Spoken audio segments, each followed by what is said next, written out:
Les capitalistes tremblent de peur, mais dans les colonies, les gens se réjouissent.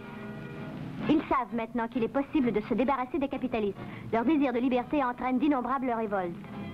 Janvier 1949, le peuple zoulou de l'Afrique du Sud se soulève. La police et l'armée sud-africaine écrasent la rébellion. À la fin des années 50, le peuple algérien se prépare à jeter dehors les colonialistes français.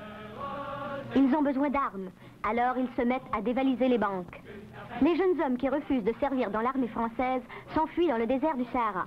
Un mouvement de libération, le FLN, est créé et la révolte commence en novembre 1954. Dans les montagnes du Kenya, un mouvement de libération se développe à partir du peuple Kikuyu. Avec des armes primitives, ils se battent pour reprendre leurs terres des mains des Anglais. La lutte semble s'étendre. Aucun impérialiste au monde ne peut arrêter la lutte des peuples pour leur libération.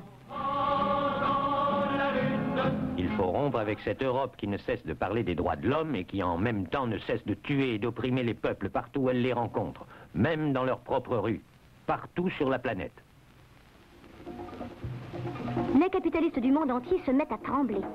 Sans colonies, ils ne pourront plus se procurer des matières premières, ni écouler le surplus de leur production. Leurs monopoles vont s'écrouler. Il faut faire quelque chose, et vite! Mais quoi? Les puissances coloniales européennes sont sorties affaiblies de la Deuxième Guerre mondiale. Pour le moment, ils ne peuvent plus se payer une guerre coloniale. Mais les capitalistes américains sont toujours riches et forts parce que leurs usines n'ont pas été bombardées et qu'ils ont fait beaucoup d'argent en vendant des armes pendant la guerre.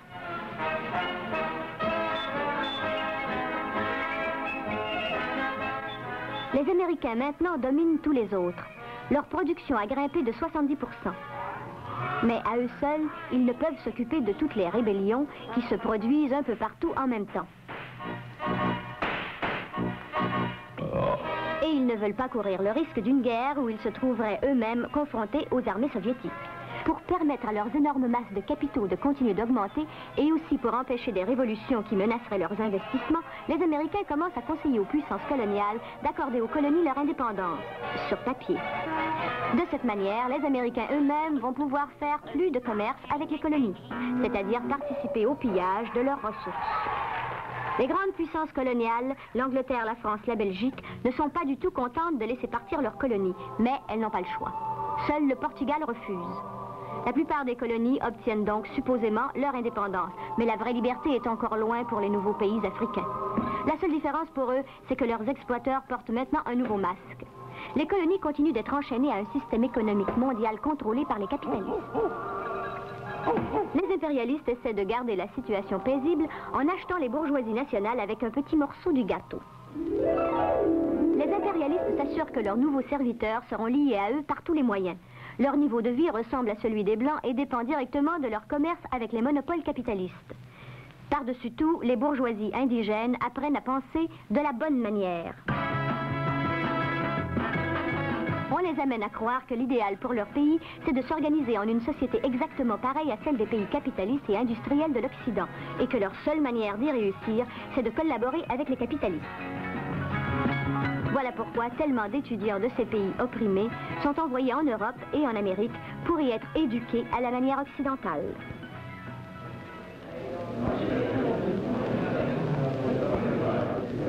Je suis très heureux de pouvoir vous présenter ce petit film. Le film tente de montrer d'une manière très objective pourquoi il y a des pays riches et des pays pauvres.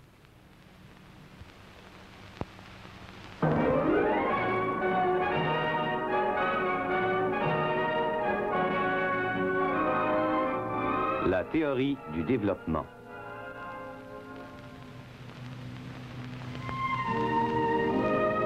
Les pays pauvres de l'Afrique, de l'Asie et de l'Amérique du Sud traînent loin derrière les pays riches et industrialisés de l'Europe et de l'Amérique du Nord. En d'autres mots, ils sont sous-développés. On pourrait voir tous les pays du monde comme sur une échelle. Sur les derniers barreaux en bas, on mettrait les pays sous-développés et tout en haut, ceux qui ont connu le développement industriel. Pour atteindre le même niveau que les pays occidentaux, les pays pauvres doivent gravir les mêmes échelons et suivre le même processus économique de développement que les pays développés.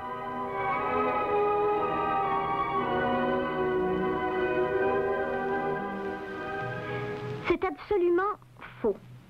L'Europe n'a jamais eu à démarrer dans des conditions semblables à celles que connaissent aujourd'hui les pays opprimés. Les nations occidentales n'ont jamais été colonisées. Les Européens n'ont jamais été forcés de se limiter à la fabrication de certains produits uniquement pour satisfaire à la demande étrangère. Leur économie n'a jamais été contrôlée par des compagnies étrangères. Ils n'ont jamais eu à entrer en compétition avec des pays industrialisés. Et ils n'ont pas été obligés de démarrer avec une dette énorme. Or donc, de quoi dépend le fait que les pays sous-développés se trouvent toujours tout en bas de l'échelle?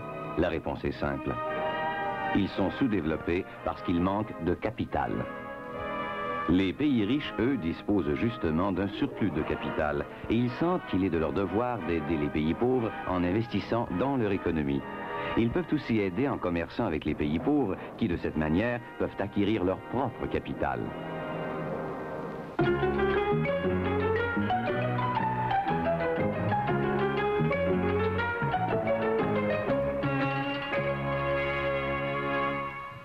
Bien sûr, les impérialistes ont plein de capital en surplus, la plus-value qu'ils ont volée aux travailleurs du monde entier. Mais aller jusqu'à dire que les pays opprimés sont pauvres parce qu'ils n'ont pas assez de capital, tu parles. Évidemment, ils n'ont pas de machines, d'usines, de ports, de routes, de bateaux, d'hôpitaux, d'écoles. Mais c'est tout simplement parce qu'ils ont été trop longtemps exploités et écrasés par les impérialistes.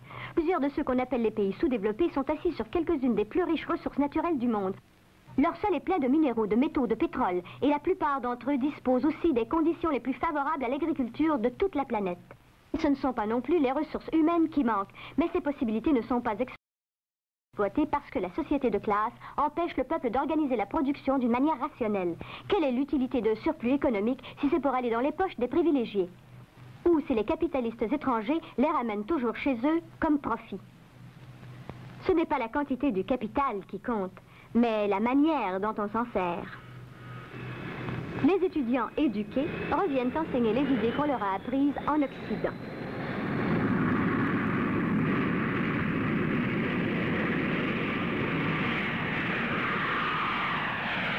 Retour en Afrique. D'ailleurs, il y a d'autres gens sur cet avion. Tu as du chocolat? Quoi? Tu as le chocolat. C'est formidable d'aller rendre visite à ton correspondant. Tu te rends compte que nous sommes en route vers le Ghana? Quoi? Tu entends? Quoi? Nous sommes en route vers le Ghana. Oui, quelle expérience. Un soleil magnifique et un peuple libre. Quoi? Un soleil magnifique et un peuple libre. Tu te rappelles de la description qu'il nous a donnée du jour de leur indépendance? J'ai la lettre ici. Ghana, 1957. Chers amis, nous venons juste d'obtenir notre indépendance. Toute la nation est en pleine célébration. Nous avons maintenant notre propre drapeau et notre propre hymne national. Et notre pays ne s'appelle plus la Côte d'Or. Maintenant, on le nomme Ghana. C'était son nom avant l'arrivée des Blancs. Mais dis-moi donc, il y a quelque chose qui ne va pas? Tu as l'air si triste. Je pensais que les gens au Ghana étaient heureux et sans souci. Les choses ont plutôt mal tourné. Dans mon village, nous gagnons notre vie en cultivant le cacao et en le vendant à une compagnie anglaise. Avant l'indépendance, nous étions forcés de vendre aux Anglais tout ce qu'ils voulaient bien acheter. Mais après, nous nous attendions à obtenir un meilleur prix de notre cacao. Nous ne pouvions presque plus vivre avec les salaires que nous gagnions. Notre gouvernement tenta de hausser ce que nous pouvions recevoir en retour. Et la compagnie nous a menacés de cesser d'acheter de nous. Alors nous n'avons pas le choix. Tout ce que nous produisons, il nous faut toujours le leur vendre à leur prix.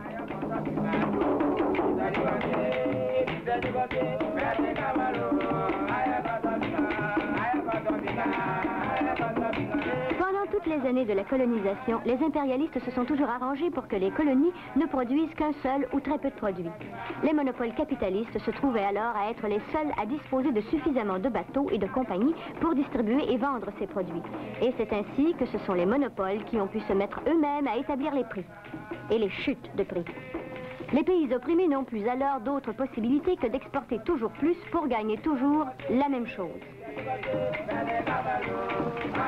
Mais vous ne pouviez pas vous mettre en grève comme nous le faisons chez nous? Nous avons fait la grève. Le peuple était en colère parce que rien n'avait changé. En 1961, quand les salaires sont tombés, nous avons déclenché une grève générale. Les cheminots, les débardeurs, les travailleurs dans les usines et les bureaux, les femmes au marché, tous et toutes, nous avons arrêté le travail. Le gouvernement a tout essayé pour nous ramener à l'ouvrage. Au bout de 3 semaines, Il nous a fallu abandonner complètement épuisés. Plus d'argent, plus rien à manger. Les organisateurs de la grève furent jetés en prison par le gouvernement. Le président est venu à la radio et nous a expliqué que nous devions être patients, que le pays avait des difficultés, qu'à cause de ça, nous devions cesser d'être égoïstes et faire des sacrifices. Eh bien, c'est peut-être assez juste, non? Pour les gens du gouvernement, c'est bien facile de s'asseoir dans leurs belles maisons climatisées et de se promener dans leurs autos de luxe. Ils n'ont même pas la moindre idée de la manière dont nous vivons. Ils ont été dans les écoles et les universités d'Angleterre, ils sont plus anglais qu'africains. Vous êtes un peu négatif, non? D'obtenir votre indépendance, ça a dû signifier quelque chose pour vous. Nous travaillons pour la même compagnie. Il n'y a rien de changé. Si ce n'est que maintenant, les compagnies sont installées ici. En 1966, ils ont dit à la radio que nous avions désormais un nouveau gouvernement, que l'ancien avait été renversé, que l'armée avait pris le pouvoir, que dorénavant toute injustice allait cesser. Ça avait l'air bien beau, mais ça n'a pas changé du tout, c'est toujours pareil. C'est tout à l'envers. Ce n'est pas le bien-être du peuple qui dirige le gouvernement, mais le profit des compagnies étrangères. Et elles ont tout ce qu'elles veulent. Ce n'est pas correct. Nous sommes pauvres. La plupart d'entre nous ne savent ni lire ni écrire. Comment pouvons-nous changer quoi que ce soit? Vous avez reçu de l'aide de l'étranger? Ça doit bien aider un peu quand même. Ouais, c'est une bonne combine, ça. L'aide étrangère, c'est quelque chose comme les premiers soins pour un cancer. Ça ne sert à rien d'autre qu'à entretenir ici les affaires des pays industrialisés. Aux pays opprimés, il faut bien quelque chose pour payer les prix élevés des produits de l'Occident. Les nations impérialistes offrent aux nations une aide que les monopoles impérialistes reprennent sous forme de profit.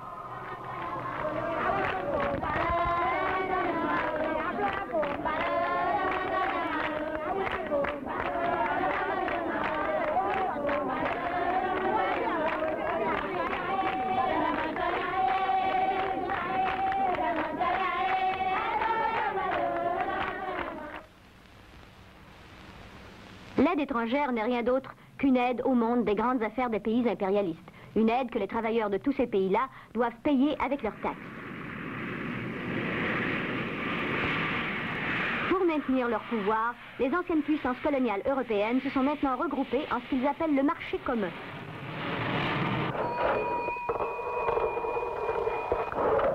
C'est la plus importante association d'États capitalistes de l'histoire. Les pays impérialistes ne fournissent d'aide que s'ils peuvent décider à quoi cette aide servira. Une grande partie de cette aide sert donc à construire pour les pays opprimés une infrastructure. En d'autres mots, les routes, les chemins de fer, les barrages, les installations énergétiques et les ports. Mais le but de toutes ces constructions n'est pas de rendre la vie plus facile pour les gens ou de rendre plus simples les contacts entre les différentes parties du pays. Oh non! C'est rien que pour qu'ils aient moins de problèmes à ramener chez eux les matières premières et les ressources naturelles qu'ils enlèvent aux pays opprimés. Ainsi, les matières premières sont transportées des mines et des plantations jusqu'aux usines des impérialistes. Là, ces nouvelles matières premières sont transformées en machines et produits industriels qui seront ensuite revendus à gros prix, entre autres, aux pays opprimés. Mais les prix montent toujours, et pour les payer, les pays opprimés sont obligés d'emprunter l'argent des impérialistes. Mais les remboursements et les intérêts de ces emprunts sont si élevés que les pays pauvres n'ont presque plus rien pour construire leur propre industrie. Au niveau de l'agriculture, les exploiteurs n'investissent que dans les biens directement exportables, le thé, le café, le sucre, le caoutchouc et les arachides. Parce que ce n'est qu'avec ces produits-là qu'on fait de l'argent. Voilà où sont les bénéfices. La plupart des pays opprimés ne produisent même plus ce qu'il leur faudrait pour se nourrir. Plutôt que de coopérer entre eux, ils n'ont pas le choix. Ils doivent se concurrencer pour que ce soit leurs produits à eux qui soient vendus plutôt que ceux des autres. Et quand ils vendent, il faut que ce soit aux pays industrialisés qui, eux, sont contrôlés par une invention appelée la firme multinationale. C'est une compagnie gigantesque qui a de l'argent dans plusieurs pays différents. Chacune possède son quartier général dans un seul pays capitaliste, mais elle contrôle plusieurs petites compagnies aux quatre coins du monde. C'est un monopole géant qui fixe les prix des matières premières et des produits finis, et qui est ainsi en mesure de faire toujours plus de profit. Les peuples ne seront jamais libres tant que les capitalistes continueront de les